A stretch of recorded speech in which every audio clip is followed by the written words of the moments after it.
Fala pessoal, tudo bem? Eu sou o professor Elvis Rodrigues e nesse vídeo vamos falar sobre 3 livros, um sobre educação, um sobre teologia católica romana e outro sobre a teologia católica ortodoxa. Então se liga nesse vídeo que ele está muito especial.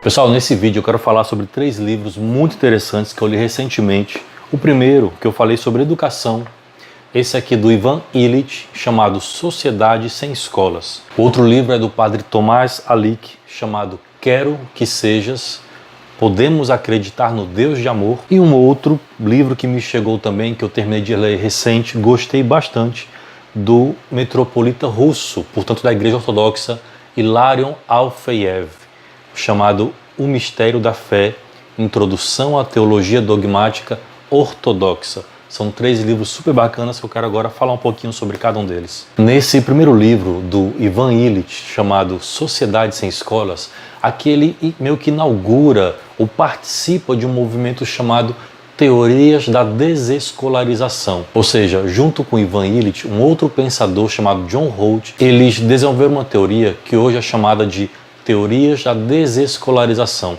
Ou seja, de que não há uma necessidade, ou pelo menos um vínculo inseparável entre aprendizagem e escola. Eles defendem inclusive que boa parte daquilo que nós aprendemos não está dentro dos bancos, dos quadros e das paredes da escola. Então Ivan Illich ele meio que inaugura esse pensamento de desescolarização. Esse livro Ivan Illich lançou em 70, mais precisamente em 1971. E agora em 2018, de maneira muito apropriada, muito pertinente, a editora Vozes ela relança. Então nós podemos fazer uma espécie de apanhado do que ainda procede, o que ainda se sustenta e o que não mais se sustenta na teoria desse livro da desescolarização, Sociedade Sem Escolas, do Ivan Illich. Esse autor tem algumas curiosidades sobre ele. Ele é um autor austríaco, nasceu em Viena, ordenou-se sacerdote da Igreja Católica e aí mais ou menos pelos anos 60, já finzinho dos anos 60 para 70, as suas teses que estavam muito para a esquerda entraram em desacordo com a hierarquia do Vaticano e ele acabou renunciando ao seu sacerdócio, dedicando-se estritamente às palestras e textos escritos e às suas obras. Então, como esse livro é de 71, ele já escreve, já digamos assim, separado da sua vida sacerdotal.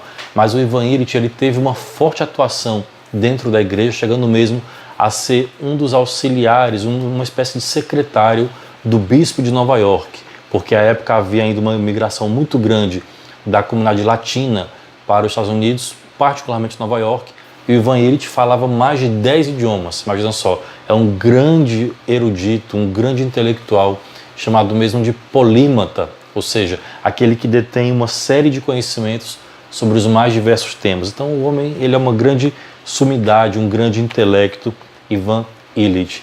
Então nesse livro, Sociedade Sem Escolas, qual é a sua tese principal? Ele pretende, digamos, desinstalar a aprendizagem da escola, dizendo que a escola, a exemplo de outras políticas públicas, ela é muito cara, ela é muito lenta e ela não alcança a todos. Então, nesse sentido, a escola ela acaba perpetuando uma lógica separatista e uma lógica elitista. Então, o Ivan Illich, na sua tese, ela acaba como que favorecendo, não que ele chegou a promover e usar isso no seu livro, mas a tese dele vai dar base para aquilo que hoje tem se discutido muito. Por exemplo, homeschooling, a educação em casa, a educação feita pelos pais ou por alguns, vamos dizer assim, preceptores, né, que detêm algum conhecimento e educam em casa. Essa tese de desescolarização também dá base a outra grande questão que tem sido debatido na atualidade. Além do homeschooling, também fala-se muito do notório saber, também se fala da questão do autodidatismo. Então, durante muito tempo, isso eram como questões tabu. Mas já nesse livro do Ivan Illich, ele já fala da importância de uma desinstalação da escola, ou pelo menos de um não monopólio da escola com relação à educação, já que para ele a maioria das coisas que aprendemos não se fez e não se dá nos bancos da escola. Então Ivan Illich ele defende uma espécie de parceria, por exemplo, para a arte, para a música, para a dança, ciências, economia, finanças. É possível trazer pessoas externas à escola, ou seja, não professores por formação, mas que têm um conhecimento a transmitir. E aí os alunos poderiam escolher as disciplinas a que eles iriam se matricular e aprender. Isso é muito interessante, porque já nos anos 70, esse livro aqui, como eu falei, é de 71, ele já dá meio que uma base, ou talvez aqui um insight, para o que hoje nós chamamos de educação em tempo integral. Quantas escolas pelo Brasil têm se espalhado, têm se difundido as escolas no modelo de tempo integral? Em geral, um turno, o aluno passa pelas disciplinas formais, português, matemática, biologia, física e assim por diante, e no contraturno ele tem um cardápio à disposição das disciplinas chamadas eletivas, astronomia, clube de xadrez, dança, até mesmo um reforço nas disciplinas já tradicionais de matemática e de português, mas ele tem toda uma escolha de outras disciplinas além daquelas do currículo da base comum, o que chamamos hoje de base comum, currículos de disciplinas eletivas, em que o aluno ele é protagonista, o aluno é quem escolhe aquilo que ele vai estudar. E além disso, os professores que dão essa disciplina, fotografia, teatro, dança, gastronomia, não são necessariamente aqueles saídos dos bancos da escola, saídos da academia, mas estão no seu mundo profissional e colaboram com a escola a partir do seu conhecimento, a partir da sua vivência e experiência profissional. Então isso é muito interessante, fazer esse confronto dessa obra que é de 71 com hoje. Então penso que é uma leitura que, embora seja do ano 71, já muita coisa caiu em desuso, mas muito daquilo que ele escreve, daquilo que ele fala, ainda tem uma tamanha atualidade. Por isso eu acho muito relevante a editora Vozes relançar essa obra, agora de 2018, portanto, finzinho do ano passado, essa obra foi relançada e eu acho que ela é muito pertinente. Só para ter uma ideia, já que no início eu separei aqui uma frase em que ele fala: o aluno é desse modo escolarizado a confundir ensino com aprendizagem, obtenção de graus com educação, diploma com competência, fluência no falar com capacidade de dizer algo novo. Sua imaginação é escolarizada a aceitar um serviço em vez de valor. Então ele deixa muito claro que a aprendizagem não necessariamente está ligada à escolaridade, à escolarização. Na realidade, de alguma forma, para o Ivan Illich, ele diz que a escola ela acaba aumentando esse fosso social, uma vez que a sociedade começa a ser dividida entre quem possui diploma e quem não possui diploma. Até mesmo aqui em outra parte ele diz o seguinte: as escolas são as únicas instituições que pervertem profissões, empacotando as funções de cada uma. Então é como se você entra na escola não para aprender, mas meramente para ter um diploma e entrar no mercado de trabalho e ali reproduz justamente aquela lógica mercadológica. Então a escola, que deveria ser um espaço de saber, de aprendizagem, de valores, de discussão, aquilo que hoje chamamos de pensar fora da caixa, de aprendizagem, o Ivan Illich acaba entendendo que isso não está acontecendo. E é curioso fazer esse olhar do retrovisor, né? Um livro que já tem aí cerca de 50 anos de escrita, esse olhar para trás e poder perceber do tanto que avançamos enquanto educadores, enquanto educação, mas o tanto em que ainda as críticas que ele faz são pertinentes e permanecem. Ele tem um caráter assim meio pessimista, quase diria schopenhaueriano no seu ceticismo e no seu pessimismo ao pensar a educação. Aqui no capítulo 6, Teias de Aprendizagem, ele fala assim: na escola, alunos matriculados se submetem a professores diplomados para obter também eles diplomas. Ambos são frustrados e ambos responsabilizam a insuficiência de recursos, dinheiro, tempo e instalações por sua frustração mútua. Isso é um livro que a mim, particularmente como educador, como professor, é um livro que constrange. É um livro duro de ler, mas ao mesmo tempo muito realista. Claro que passados quase 50 anos a gente tem que fazer alguns filtros, atualizar a linguagem. Então, como eu falei, é uma leitura obrigatória, mais do que recomendada, Sociedade Sem Escolas, do Ivan Illich. O segundo livro que eu quero falar é de um autor que tem me cativado nesses últimos meses, que é o padre Tomás Alick. Como eu falei já em outro vídeo, o padre Tomás Alick é um sacerdote que nasceu em Praga, na antiga Tchecoslováquia, nasceu sob o regime do comunismo. Ele é um dos chamados padres da igreja subterrânea, os padres escondidos, porque naquele período a Tchecoslováquia vivia sob o duro regime comunista, tanto que ele foi ordenado às escondidas e nem a mãe dele sabia que ele era padre. Durante 11 anos ele escondeu que era sacerdote, justamente para não colocá-la em risco, nem a mãe e nem a ele próprio. Então depois que caiu o regime comunista na Tchecoslováquia, Padre Tomás Alick, ele começou a se dedicar a escrever e a dar palestras em vários países do mundo. Inclusive no Brasil ele esteve ano passado, em 2018, lançando alguns dos seus livros. Ele é um autor de uma escrita muito refinada, muito elegante, uma teologia altamente profunda, mas também muito mística, muito oracional. Então eu tenho gostado bastante. E esse livro do Padre Tomás Alick que eu quero falar se chama Quero que Sejas.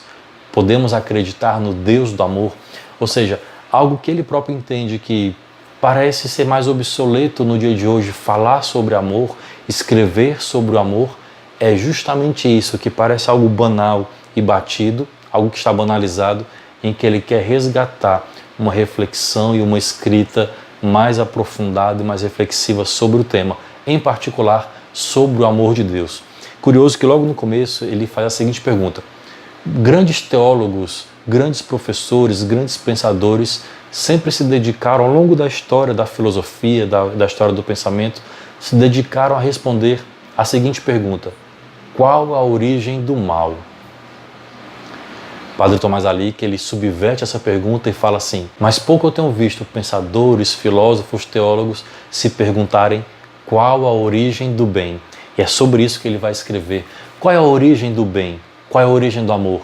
A resposta já sabemos. Já podemos ir para a última página e descobrir o que ele tem a nos dizer. A origem do bem, claro, é Deus. Mas para chegar nessa resposta, ele faz uma bela reflexão. Enquanto tanto se perguntam qual a origem do mal, do sofrimento, por que o mal no mundo, então ele diz que muitos esquecem de se perguntar justamente o contrário, reformulando essa frase: qual a origem do bem? Qual a origem do amor? Qual a origem da amizade? A origem é Deus. E é para falar de Deus que o Padre Tomás se dedica nesse livro, esse Deus que é amor. Lembrando que o Padre Tomás Alick, ele tem um ministério muito particular, que é de escrever, de dialogar e evangelizar os ateus. Então ele não se preocupa tanto em ter razão, em argumentar e derrubar os argumentos dos outros, em contra-argumentar as heresias, por exemplo. Não. Ele vai dizer que Deus está muito mais preocupado, não se acreditamos nele, mas mais preocupado se o amamos. E amar a Deus exige, em última instância, também amar os nossos irmãos, entrar em diálogo com os nossos irmãos, entendê-los no seu contexto e, a partir desse entendimento, apresentar o Deus que é amor. Aqui um pouco do sumário do que ele trata no livro. O amor, de onde para onde, a espera da segunda palavra. Esse capítulo aqui é interessante demais. O que é a segunda palavra? Aqui ele traz o exemplo de Abraão. Abraão, nosso pai da fé, em que obedeceu a primeira palavra de Deus, que era tomar o seu filho Isaque e sacrificá-lo. Mas ao longo do caminho, o Padre Tomás Alick vai fazendo como uma narração, como uma licença poética do que Abraão poderia estar pensando, como se ele estivesse esperando uma segunda palavra de Deus para não mais sacrificar o filho. E de fato a segunda palavra acontece: não mate o seu filho. Mandou pegar o cordeiro e a história nós conhecemos. É como se Deus falasse: não, Abraão, não precisa matar o seu filho para provar o tanto que você me ama. Eu, Deus, vou sacrificar o meu filho para mostrar o meu amor por vocês. Então ele diz que os ateus em geral são aqueles, como ele diz em outro livro, não tiveram paciência. Os ateus são aqueles que não esperaram a segunda palavra de Deus.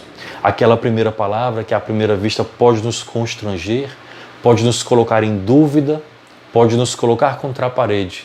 Mas se perseverarmos obedientemente no caminho, Deus lança sobre nós a sua segunda palavra, a palavra de redenção, palavra de salvação, portanto, palavra de amor. Esse capítulo eu gostei assim, de maneira muito especial. O amor tem prioridade sobre a fé, o Deus distante fala aqui sobre tantos e tantos que experimentam um distanciamento de Deus. Mesmo grandes santos também experimentaram isso, o chamado deserto, a noite espiritual, a aridez espiritual, a desolação espiritual. Santa Teresa d'Ávila, João da Cruz, Inácio de Loyola, Santa Teresinha do Menino Jesus, Quantos santos e santas, mesmo nos dias de hoje, quantos homens e mulheres experimentam como se Deus estivesse longe e distante de cada um deles, de cada um de nós. Talvez você mesmo que esteja vendo esse vídeo agora. Então o Padre Tomás vai fazer uma reflexão linda sobre esse distanciamento de Deus, essa aparente ausência de Deus. E aí depois ele vai no outro capítulo abordar justamente o contrário, a proximidade divina. Então esse livro eu achei ele muito fantástico, como eu falei, pela leitura e pela escrita elegante do Padre Tomás Alic, mas ao mesmo tempo pelas questões altamente humanas, contemporâneas, atuais, que tocam no coração e direto mesmo nas feridas do homem e da mulher de hoje, em particular naqueles que estão longe de Deus, naqueles que se denominam até mesmo ateus. Padre Tomás tem uma paciência, um carinho, um amor especial em apresentar Deus para essas pessoas. E aí, ao longo do livro, ele tem uma série de frases e expressões que são altamente fantásticas, são muito marcantes. Eu separei aqui algumas. Por exemplo, essa. Deus se aproxima de nós mais na forma de perguntas do que de respostas. E aqui ele já deixa de cara a restrição que ele tem, por exemplo, com alguns religiosos que trabalham falando de Deus a partir da certeza. Estão certos. É curioso, Tomás ali que ele fala, eu trabalho falando de Deus a partir das perguntas, a partir da dúvida, porque é a dúvida que me permite estar aberto às respostas, à segunda palavra de Deus na minha vida. Justamente falando sobre isso, cheguei à convicção de que a fé não consiste em defender determinadas opiniões e certezas, mas na coragem de adentrar o espaço do mistério. Essa frase é muito linda. E como eu falava, Padre Tomás Alic, ele entende justamente isso, que Deus é amor. E entendermos e nos aproximarmos de Deus amor, permitir que Ele se aproxime de nós, também exige o nosso amor entre nós, entre os irmãos. Esse princípio já é bíblico, amar a Deus sobre todas as coisas e ao próximo como a nós mesmos. Mas olha a expressão que ele diz. Refletir sobre Deus significa expor-se a si mesmo. Diante de Deus nós estamos nus, como Adão expressou lá no Jardim do Éden. Diante de Deus, Ele que nos conhece todo inteiro, estamos totalmente desvelados. Então refletir sobre Deus significa expor a si mesmo para as seguintes perguntas. Quem é você? Onde está você? Mas também onde está o seu irmão? Ou seja, se nós pretendemos nos aproximar de Deus, temos que nos deparar e nos defrontar com algumas perguntas, entre elas, quem é você? O caminho com Deus, o caminhar com Deus nos leva ao autoconhecimento. Santa Teresa d'Ávila já dizia isso. O caminho da santidade passa pelo autoconhecimento. Mas cabe ainda uma outra pergunta. Além de quem é você, onde está você? Onde você se encontra? É a pergunta que Deus fez a Adão e Eva no Éden, no paraíso. Onde estás? Deus que vai em busca e nos procura. Se Deus nos procura, você sabe onde você está? Eu sei aonde eu estou para que Deus me encontre? Mas também tem uma terceira pergunta que nos inquieta e deve nos inquietar. Onde está o teu irmão? Eu separei ainda aqui uma outra frase que eu gostei bastante. Na página 50 ele vai dizer assim: aquele que deseja falar sobre Deus deveria primeiro olhar para seu próprio coração, para ver se há amor suficiente nele, ou pelo menos o anseio de amor, a disposição de aprender a amar. Essa palavra que me tocou muito, porque como pregador, formador, palestrante, eu falo sobre Deus, eu apresento Deus às pessoas e ao mesmo tempo sempre me colocando em confronto com essa pergunta. Eu também estou disposto a falar e a amar?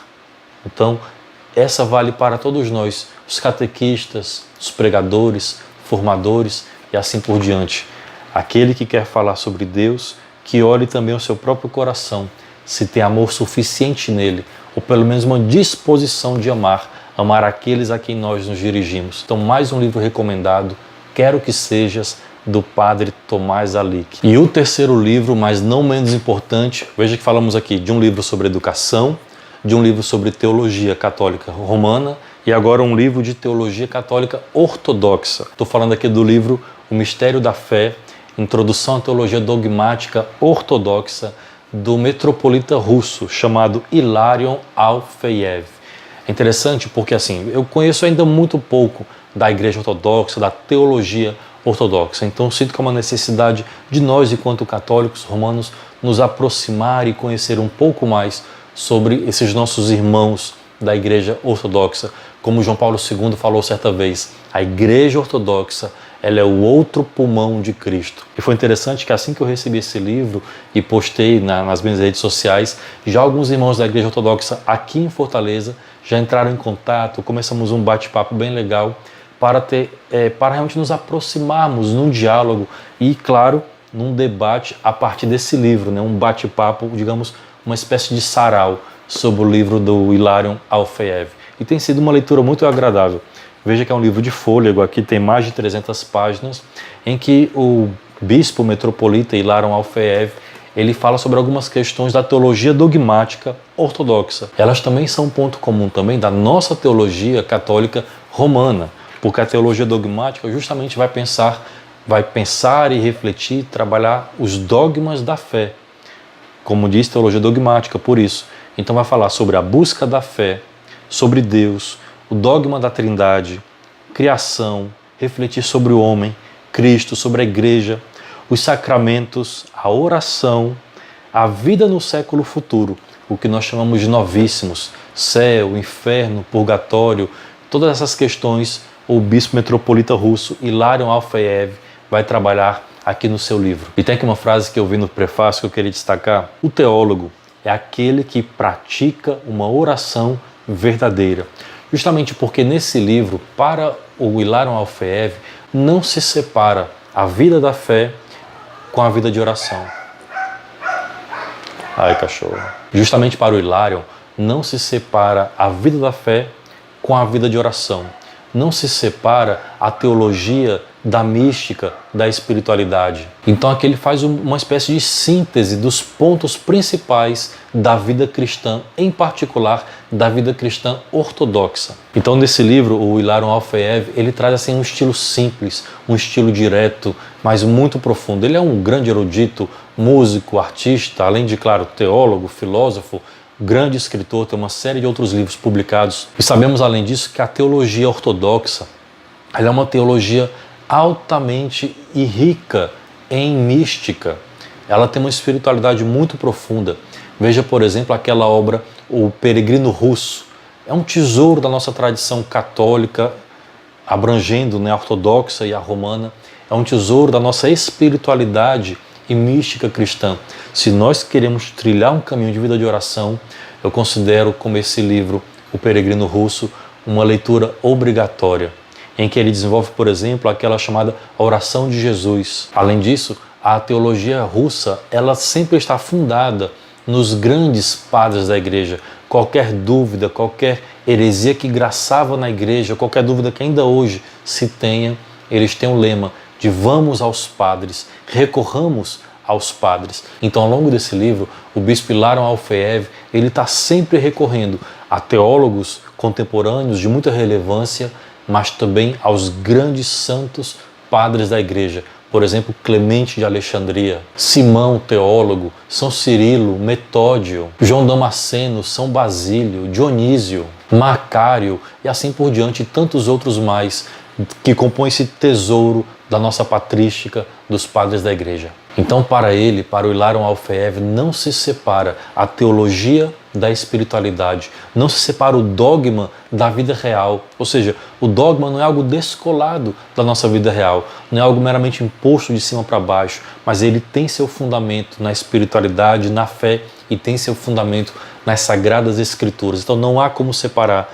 o dogma, portanto aqui a teologia dogmática, da vida real, concreta, dos homens e das mulheres de hoje. Então esse livro ele é um grande convite para que nós possamos retornar às raízes dos primeiros cristãos, dos primeiros mártires e dos primeiros padres, os padres da igreja, o período patrístico. Então, se você deseja se aprofundar e conhecer mais e melhor a igreja ortodoxa, mais particularmente a teologia russa, conhecer os padres da igreja, esse é um livro altamente recomendado, porque é como se nós passeássemos por todos esses elementos numa só leitura: fé, oração, espiritualidade, vida, dogma, patrística, teologia, Igreja Católica Romana, Igreja Católica Ortodoxa e história da Igreja. Enfim, É uma série de conteúdos, uma série de elementos, tudo concentrado em apenas um livro. Então está aqui mais uma recomendação, O Mistério da Fé, Introdução à Teologia Dogmática Ortodoxa do Bispo Hilarion Alfeiev.